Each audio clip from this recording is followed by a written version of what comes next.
বাড়ি আজ পুরো ধোবিঘাট হয়ে গেছে। এইদিকে দেখো দুটো দড়ি লাগানো হয়েছে, এই একটা সব লাগিয়ে জামা কাপড় মেলা হয়েছে। এই যে এইখান দিয়েও আছে, আবার এই যে এইদিকেও 3টে দড়ি লাগানো হয়েছে, একটা ছিল 2টো লাগানো হয়েছে, মানে মোট 3টে দড়ি। এইদিকে 2টো 3টে দড়ি, চারিদিকে শুধু জামা কাপড় আর জামা কাপড় আছে। গুড আফটারনুন, বাজছে এখন ঘড়িতে বোধ হয় 12:30 পৌনে 1 বাজবে। সকাল থেকে আজকে ভিডিও অন করারই সময় পাই নাই, একটাই কারণ জামা কাপড় সব কাচতে হবে। দীঘায় যে কটা জামা কাপড় নিয়ে গেছিলাম ঘরে, এই 2 দিনে বাড়ি এসেছি প্রায় 3-4 দিন কি 5 দিন হয়ে গেল।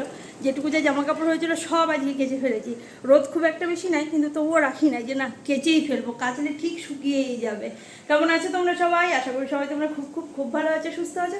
আমিও ভালো আছি। আজকে আকাশে খুব একটা বেশি রোদ নাই, হালকা হালকা বৃষ্টি পড়ছে মাঝে মধ্যে ঝিরঝির করে, আবার তারপরে একটু মেঘ করছে, মাঝে মাঝে রোদ উঠছে, কিন্তু রোদের বেশ তাপ আছে। যদি 5 মিনিটও রোদটা থাকছে না, জামা কাপড় গরম হয়ে যাচ্ছে।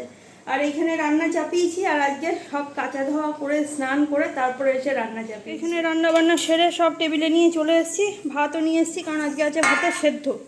আর এইখানে এই যে কচু দিয়ে মাছের ঝোল করেছি, আর তার সাথে যেমন শাশুড়ি মা করেছে ডাটা দিয়ে ডাল, আর আমরা করেছি আজকে সেদ্ধ কুমড়ো সেদ্ধটা খুব ভালো লাগে, তাই গরম গরম একেবারে, বাপরে গরম, দারুণ গরম, ধরা যায় না। আমরা যে কুমড়ো সেদ্ধ খাবো বলে একদম গরম ভাত নামিয়েছি।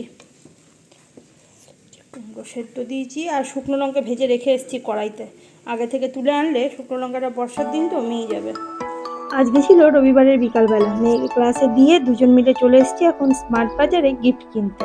আর এইখানে এসে সামনেটায় দাঁড়িয়েছি, আর দেখো গাছ ভর্তি ফুল, চোখ যেন ফেরানোই যাচ্ছে না গাছটার থেকে, কিন্তু কাজের জন্য চোখ তো ফেরাতেই হবে। তো এখানে চলে এসেছি মলের ভেতরে, আর এখানে এসে আমরা এখন গিফট খুঁজছি। তো আমরা যেটা চেয়েছিলাম সেটা তো এখানে ছিল না, প্রথমেই বলে দিল যে ওটা নেই। এবার তারপরেও এসেছি যখন, 2-4টে জিনিস আমরা একটু এদিক ওদিক করে দেখছিলাম, কিন্তু শেষ পর্যন্ত এখানে কিছু নিতে পারিনি, কারণ আমাদের খুব একটা পছন্দ হয়নি। তারপরে চলে গেছিলাম আবার অন্য জায়গায়, সেইখানে যে আবার পড়ছিল বৃষ্টি। তো এই যে দেখো একজন এদিক একজন ওদিক, দুদিকে দাঁড়িয়ে রয়েছি। আর এখন বাজে তোমার 6:30, মানে মেয়ে আনতে যাওয়ার সময় হয়ে গেল। মেয়েকে রেখে মানে ক্লাসে দিয়ে গিফট কিনে বাড়ি আসতে 6:30, এখনই আবার যেতে হবে মেয়ে আনতে। আর আজকে আছে আমাদের একটা জন্মদিনের নেমন্তন্ন, তো সেই জন্য গিফট কিনে নিয়ে চলে আসলাম। আর বহু দোকান ঘুরতে হলো। আমাদের পছন্দ ছিল একটু পিয়ানো টাইপের কিছু একটা, যেটা বাজাতে পারবে, ছোটো মানুষ তো খেলতে পারবে যেটা নিয়ে, তো সেটা কোনো দোকানেই পাওয়া গেল না। আর যেগুলো আছে সেগুলো বলছে বড়দের, এগুলো 5 বছরের বাচ্চাদের জন্য না। তো আমরা একটা স্টাডি টেবিল নিয়েছি, বেশ ভালো, এটাও ভালো দেখতে। চলো এখন রেডি হয়ে গেছি রেডি। বাজছে এখন 8:05, আর মাঝে মাঝে একবার করে বৃষ্টি আসছে। বৃষ্টিটা একবার থেমেছে, এই ফাঁকে চলে যেতে হবে, আবার খাওয়া দাওয়া করে বৃষ্টিটা থামবে, সেই ফাঁকে বেরিয়ে আসতে হবে। এই যে বাকি সবাই রেডি হয়ে গেছে, এই যে আরও একজনও রেডি হয়ে গেছে, সবাই রেডি। ওই লাইট অফ কর, দিকে লাইটটা অফ কর। চলো এবারে বেরোই, আর কথা বলা যাবে না, তাহলে আর ওই পর্যন্ত পৌঁছাতে পারবো না, বৃষ্টিতে আটকে যেতে হবে। ও দেখো গিফট ছাড়াই চলে যাচ্ছে। চলো, এই তো গিফট নিয়ে যাওয়াটাও অসুবিধা মানুষের। চলে এসছি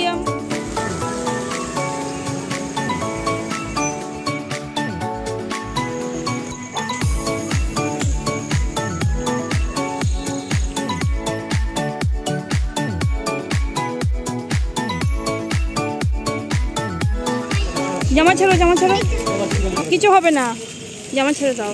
ও কাদার ভয়ে জামা ধরে দাঁড়িয়ে রয়েছে।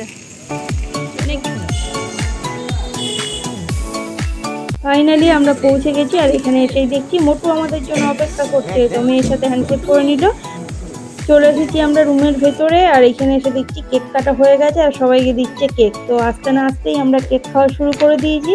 আর হ্যাঁ, গিফটটাও আমরা দিয়ে দিয়েছি, কারণ গিফটটা ছিল বেশ ভারী। তো এখানে বাটারস্কচ কেকটা ছিল, কেকটা কিন্তু খুব ভালো ছিল খেতে।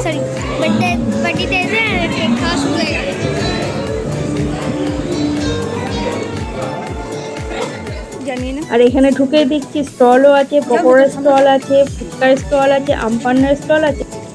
আমরা মা মেয়ে দুজনে চলে এসেছি প্রথমেই পকোড়া খেতে। আর পকোড়ার এখানে এত লাইন, বেশ অনেকক্ষণ দাঁড়িয়ে থেকে তারপরে আমার মেয়ে 1 প্লেট পকোড়া পেয়েছে। পকোড়া খেতে না খেতেই আমরা চলে এসেছি ছবি তুলতে। ছবি তোলা হয়ে গেছে। এই হচ্ছে আমাদের বার্থডে বয়, সে কিন্তু নিজের মনেই খেলে বেড়াচ্ছে চারিদিকে। তোমার চশমা ছাড়া হবে না, আমাদের হবে। আমরাই বলে দেবো, তুমি শুধু খাবে বসে।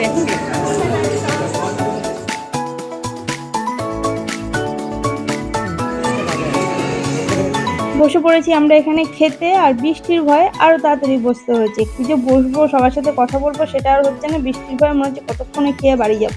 তো প্রথমেই পাতে পড়ে গেছিলো আমাদের ফিশ কাটলেট। তো ফিশ কাটলেটের টেস্টটা কিন্তু বেশ ভালো ছিল।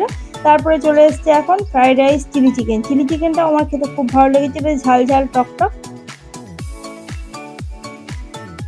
আর নেমন্তন্ন বাড়িতে যেয়ে কোথাও যদি ধীরে ধীরে খাওয়া ব্যাস তাহলেই তুমি পিছিয়ে পড়বে। নো, ধীরে ধীরে খাওয়া, তাড়াতাড়ি করে সব কিছু খেতে হবে, নাহলে দেখে একটা শেষ করতে পারছো না আর একটা চলে এসছে। তারপরে চলে এসছে সাদা ভাত, মাটন, ডাল, অনেক কিছু ছিল। তো আমরা এখানে পেয়ে গেছি এখন মাটন, আর মেয়ে দেখো মাটন পেয়ে খুবই খুশি। ওর দেখো দেখাচ্ছে তুলে, ওর পেয়ে খাওয়াও শুরু করে দিয়েছে। মাটন খাওয়া হয়ে গেছে আমাদের, আর এখানে আমরা খাচ্ছি এখন পায়েস। জন্মদিন মানে কিন্তু পায়েস থাকতেই হবে, জন্মদিন পায়েস ছাড়া একদম অসম্পূর্ণ। আর আজকে অনেক দিন পরে একটা ফাঁকা ফাঁকা জায়গায় খাচ্ছি, মানে খাওয়ার জন্য কোনো তাড়া নাই যে পেছনে লোক দাঁড়িয়ে আছে, বেশ ফাঁকা ফাঁকাই আছে এখনো পর্যন্ত। আর আজকের ক্যাটারের রান্নাগুলো কিন্তু বেশ ভালো ছিল। আর আমরা যে ক্যাটারের রান্না খেলাম সেটা হচ্ছে ঠাকুরবাড়ির হেসেল ঘর।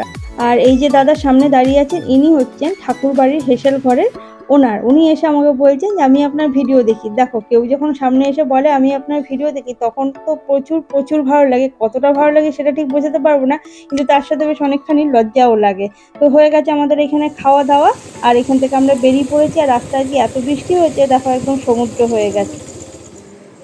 নেমন্তন্ন খেয়ে বাড়ি এসে আরও এক প্রস্ত কাজ করতে হলো। কেন? এই যে মেকআপ করেছিলাম, মেকআপ তো না, মুখে ল্যাপা দিয়েছিলাম, সেই ল্যাপা ট্যাপা সব তুলে ফেস ওয়াশ দিয়ে ভালো করে মুখ টুক ধুয়ে, তার আগে ওয়াইপস দিয়ে নারকেল তেল দিয়ে ভালো করে স্কিন থেকে সব কিছু রিমুভ করে ফেস ওয়াশ দিয়ে মুখ টুক ধুয়ে এই যে নাইট ক্রিম লাগিয়ে একটুখানি বসলাম টিভির সামনে। আর আসার সময় আবার গপুর জন্য একটু লাড্ডু নিয়ে আসলাম, যে আমরা তো ফুটবল খেলাম, তাহলে গপুর জন্য একটু ভালো কিছু নিতে হবে। তো গপুর জন্য একটুখানি লাড্ডু নিয়ে এসেছি। আর এখন টিভিতে বসে দেখছি। ও খেলা হয় নাই বোধহয়, সব প্রতিবাদ মিছিল হয়েছে। চলো, জাস্টিস ফর আরজি কর, একদম ঠিক কথা। ভিডিওটা আজকে এখানে শেষ করছি। তোমরা সবাই খুব খুব খুব ভালো থেকো, সুস্থ থেকো। গুড নাইট, দেখা হবে কালকে একটা নতুন ভিডিওর সাথে।